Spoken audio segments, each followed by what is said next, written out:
Hello everybody. Recently मेरी एक old video पर एक कमेंट आया और उसमें ये कमेंट था कि मैम थोड़ा डिफ़िकल्ट वर्ड सिखाई।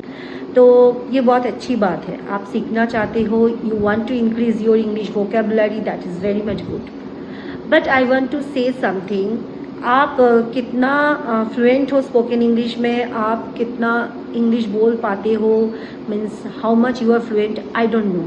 If you are very much fluent, then it's very good that you want to learn more and more difficult words, decorative words, then it's very good. But if you are not so much fluent in your spoken English, then you have to learn at first the easy words. आपको पहले शुरुआती में simple easy word सीखना पड़ेगा। अगर आपका spoken English उतना smooth नहीं है, if you are not so fluent in spoken English, then you have to learn firstly the simple and easiest words of English. और आप simple very small sentences use करो आपकी डेली लाइफ में, जैसे कि oh be seated here, hey how are you, what are you doing, what's happened to you, is there any problem. इस तरह के छोटे छोटे बात small sentences you should use in your daily life. In this way you can be fluent more and more, and in this way you can increase your speed in spoken English. तो आपका spoken English journey में अगर आप beginner level पर हो, so please go for the easy and simple words, don't go for difficult words.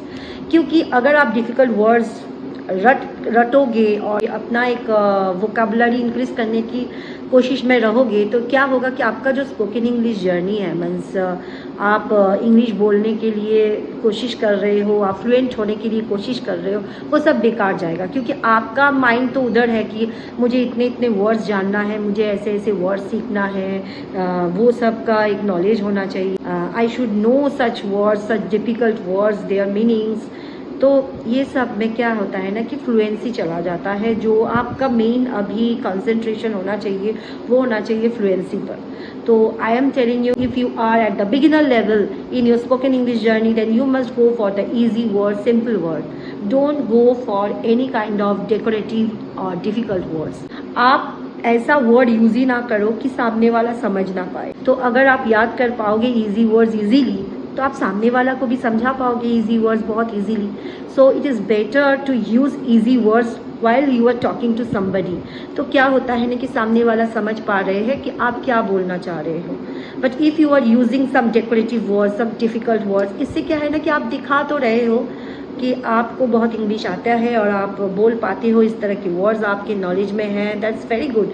But क्या है ना कि सामने वाला ये भी सोचते हैं कि अरे यार मेरे को तो समझ नहीं आ रहा है, तुम तो बोल रहे हो, तुम तो अपना दिखा रहे हो कि तुम बहुत बड़े पंडित हो, बट व्हाट अबाउट मी, मुझे समझा रहे हो तो मुझे समझने दो ना पहले।